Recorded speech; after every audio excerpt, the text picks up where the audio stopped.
अस्सलाम वालेकुम dear students, आप देख रहे हैं सैयद अली एकेडमी। और आज की इस वीडियो के अंदर हम लोग रेस्पायरेशन के हवाले से एक और टॉपिक जिक्र कर रहे हैं जिसका नाम है वेंटिलेशन, जिसे हम आमतौर पर ब्रीदिंग भी कह रहे होते हैं। दरअसल अगर हम बात करते हैं हमारे घरों के अंदर जो है वो रोशनदान कुछ लगे हुए होते हैं जहाँ से रोशनी आ रही होती है, और इनको हम इसीलिए लगाते हैं क्योंकि हम कहते हैं कि यहाँ से वेंटिलेशन हो पाएगी।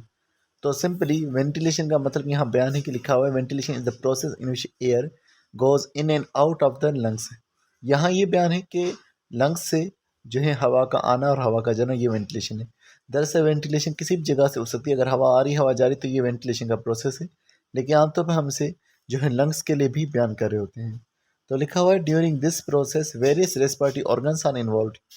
इस अमल के दौरान कई सारे ऑर्गन्स इन्वॉल्व होते हैं जिसके बारे में हम पहले से ही जिक्र कर चुके हैं, जो कि नोस्ट्रल से शुरू हो रहे थे। This process gone on continuously through our the life of an organism. तो जब तक एक ऑर्गेनिज्म जिंदा है तब तक ये प्रोसेस चलता रहता है। The mechanism of movement of air from outside to deep inside and vice versa. तो इस मैकेनिज्म के दौरान जो है हवा लंग्स में आ रही है और फिर लंग्स से वापस हवा जो है इन्वायरमेंट में जा रही है। अब यहाँ जो है वेंटिलेशन यानी कि ब्रीदिंग के दो स्टेप्स का जिक्र है। तो लिखा हुआ है ventilation breathing consist of two phases. एक का नाम है इनहेलिशन, जब हवा जो है लंग्स में दाखिल की जाती है बाहर से यानी इन्वायरमेंट से, तो उसे हम इनहेलिशन या जो है दूसरा हम इसे जो है ब्रीद इन भी कह रहे होते हैं या इसे हम इंस्पायरेशन भी कहते हैं। तो ये तीन नाम हो गए, ब्रीद इन, इनहेलिशन या फिर इंस्पायरेशन। फिर है हमारे पास एक्सहेलिशन। एक्सहेलिशन को हम दूसरा ब्रीद आउट भी कहेंगे या दूसरा एक्सपायरेशन भी कहेंगे। तो इसके वजह से लिखा हुआ है giving out of the air from alveoli to the atmosphere, यानी लंग्स से एलिवुलाई से हवा एटमॉस्फेयर में हवा का जाना। अब लिखा हुआ है अलाइव पर्सन ब्रीथ कंटिन्यूसली। अगर एक शख्स जिंदा है तो वह मुसलसल जो है ब्रीदिंग करेगा। One breathing cycle comprises one complete inhalation and exhalation. जो एक मुकम्मल ब्रीदिंग साइकिल है उसके अंदर जो है इनहेलिशन और एक्सहेलिशन दोनों शामिल हैं, यानी कि सांस का लेना और सांस का छोड़ना। The person breathe how much in every minute is called the breathing rate. एक इंसान एक मिनट में जितना ब्रीद करता है वो उसका ब्रीदिंग रेट कहलवाएगा। Breathing rate varies upon a person activity. एक इंसान के काम पर डिपेंड करता है ब्रीदिंग रेट। मिसाल के तौर पर जैसे यहाँ लिखा हुआ it rises during running walking और आफ्टर हैवी एक्सरसाइज, कि अगर हम कोई काम कर रहे हैं जिसके अंदर जो है एनर्जी ज़्यादा यूज़ हो रही है, तो एनर्जी ज़्यादा यूज़ होने के लिए जो है ऑक्सीजन की डिमांड भी बहुत होती है, तो इसीलिए ब्रीदिंग रेट उस टाइम पर बढ़ जाता है। तो हम भाग रहे हैं, चल रहे हैं या एक्सरसाइज कर रहे हैं, कोई चीज़ उठा रहे हैं, तो उस दौरान हमारा ब्रीदिंग रेट जो है वो ज़्यादा होगा। The adult normal breathing rate is 12 to 20 times per minute and it may exceed और decrease due to different prospectives. तो एक नॉर्मल इंसान का जो ब्रीदिंग जो रेट है वो एक मिनट के अंदर 15 से जो है 20 मरतबा भी हो सकता है, 12 से 20 मरतबा भी हो सकता है। ये नॉर्मल ब्रीदिंग रेट है, और जैसा कि हमने कहा कि ये चेंज हो सकता है, तो अगर कोई हम काम करेंगे तो ये रेट डबल हो जाता है, यानी कि 30 से 40 मरतबा हो सकता है। और इसे ब्रेन का हिस्सा मेडुला ओब्लांगेटा जो है कंट्रोल करता है ब्रीदिंग को। तो ब्रीदिंग एक इनवॉलंटरी एक्शन होता है। अब ये एक्सहेलेशन और जो है इनहेलेशन इन दोनों के यहाँ पर दिखा हुआ है, और ये इनहेलेशन और एक्सहेलेशन जो है कंटिन्यूसली होंगी, यानी अगर पहले मिसाल के तौर पर एक्सहेलेशन हो रही है तो इनहेलेशन, और फिर उसके बाद दोबारा से जो है एक्सहेलेशन होगी। तो ये जो कंप्लीट साइकिल होगा ये ब्रीदिंग कहलवाएगा। अब आगे लिखा हुआ है द मैकेनिज्म ऑफ वेंटिलेशन, यानी कि ब्रीदिंग का तरीक़ेकार कि कैसे ब्रीदिंग होती है। तो लिखा हुआ है the pressure of lung change when we breathe in and out. तो यहाँ पर ये बात लिखी हुई है कि लंग्स पे एक प्रेशर लगता है जो हवा को आने और जाने देता है, और ये प्रेशर चेंज हो सकता है। ये प्रेशर कौन सा प्रेशर, इसके बारे में भी हम जो है वजाहत से जिक्र करेंगे। तो आगे लिखा हुआ है so essentially in the inspiration there is a fall in gas extension of the alveolar सेक।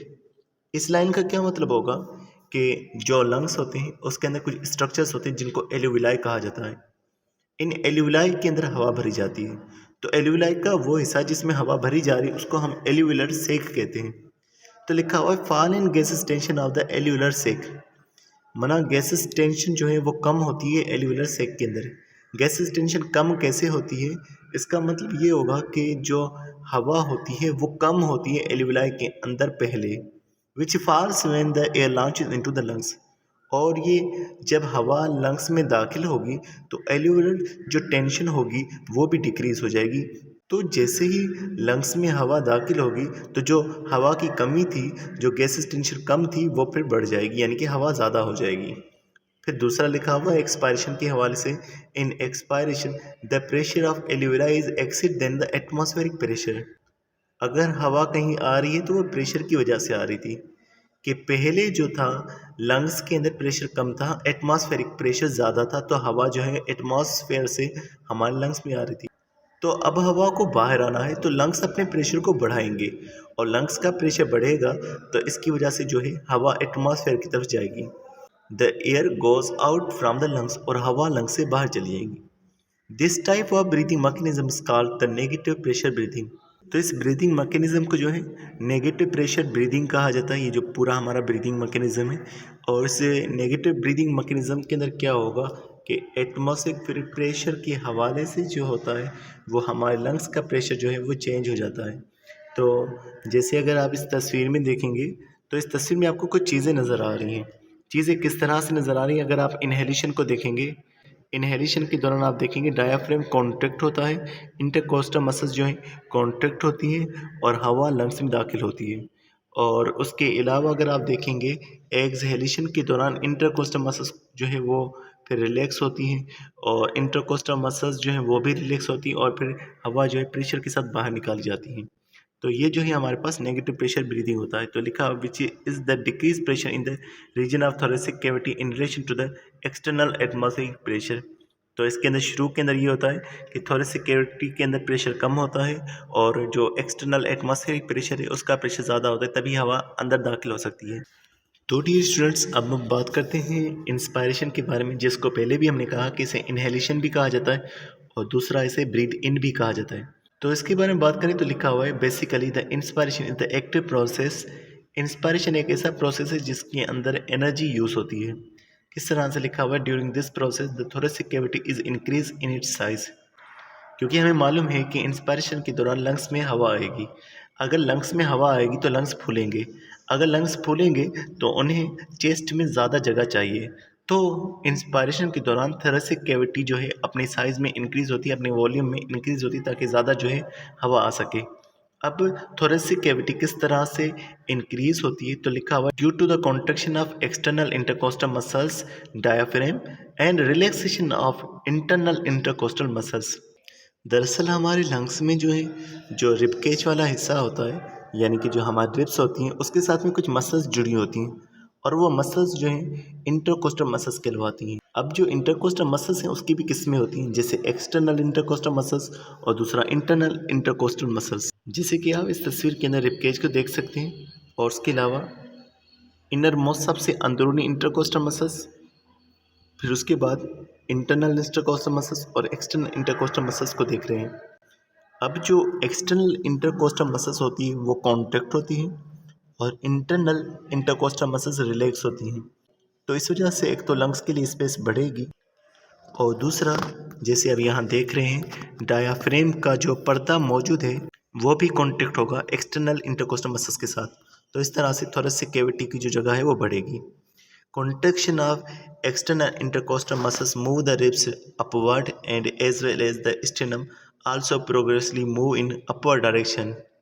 तो जब हमारे एक्सटर्नल इंटरकोस्टल मसल्स जो हैं वो कॉन्ट्रैक्ट होंगे तो रिब्स ऊपर की तरफ आएंगी, और स्टेनम भी जो होगा, यानी कि जो रिब्स को सामने से जोड़ता है हड्डी स्टेनम, वो भी जो है ऊपर की तरफ आएगी। और उसके अलावा लिखा हुआ है while shrinking of the diaphragm make it levelled. और जब डायाफ्राम कॉन्टैक्ट होगा तो वो सीधा हो जाता है बिल्कुल, पहले वो गुंबद के जैसा यानी कि डोम शेप का था, बिल्कुल फ्लैट हो जाता है नीचे से। उसके अलावा लिखा हुआ है subsequently the capacity is increased in the thoracic cavity, so negative pressure is developed inside the thoracic cavity and eventually in the lungs. तो फिर यहाँ पर ये बात मौजूद है कि इन मसल्स के कांटेक्ट होने की वजह से, डायाफ्राम की कांटेक्ट होने की वजह से जो होगा कि एक प्रेशर डेवलप होगा थोरेसिक कैविटी के अंदर, और फिर लंग्स के अंदर भी जो है वो प्रेशर डेवलप होगा। आगे मज़ीद लिखा हुआ है the expansion of the lungs decrease the air pressure inside the lungs. Lungs फूलेंगे तो एयर प्रेशर लंग्स का डिक्रीज होगा, यानी कि ज़्यादा लंग्स में हवा आ सकती है।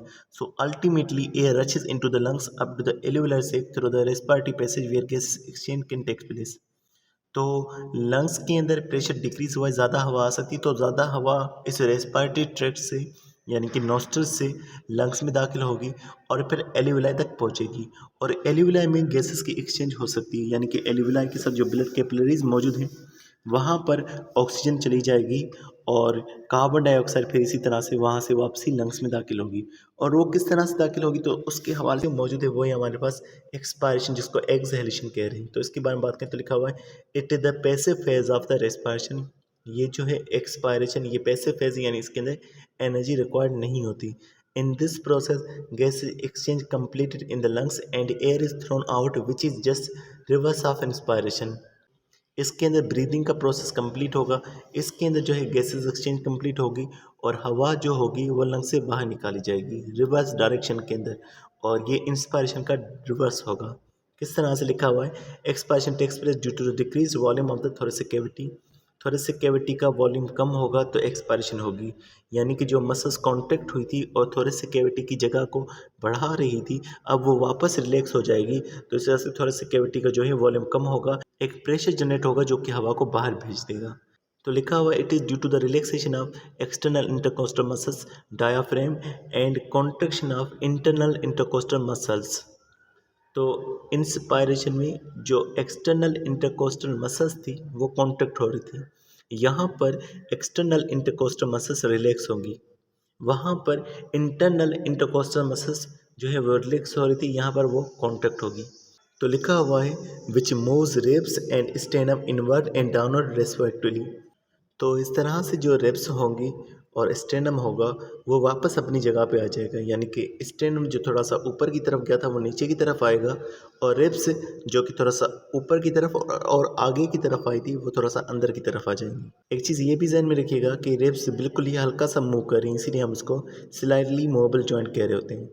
Comparably diaphragm also relax which make it dome shaped. Diaphragm भी रिलैक्स होगा और उसकी शक्ल गुंबद की जैसी हो जाएगी। Thus the volume of thoracic cavity is reduced, और थोरेसिक कैविटी का जो वॉल्यूम होगा वो फिर कम हो जाएगा। As an outcome lungs are press so the air along with water vapours is expired through respiratory pathway. तो क्योंकि थोरेसिक कैविटी का वॉल्यूम कम हुआ है तो एक प्रेशर जनरेट होगा जो कि हवा को और हवा के साथ साथ वाटर वेपर्स को जो है इसी रेस्पिरेटरी पाथवे के ज़रिए से वापस भेज देगा, यानी कि लंग्स से होता हुआ ब्रोंका, ट्रैकिया, लैरिंक्स, फिर फेरिंग्स आ गया और उसके बाद नेज़ल कैविटी, हवा जो है वापसी चली जाएगी। तो डियर स्टूडेंट्स, ये हमने जो है जिक्र किया इंस्पायरेशन, एक्सपायरेशन और यानी कि वेंटिलेशन का हमने जिक्र किया। तो मिलते हैं नेक्स्ट वीडियो में, तब तक हम बहुत सारा ख्याल रखिएगा। अस्सलाम वालेकुम।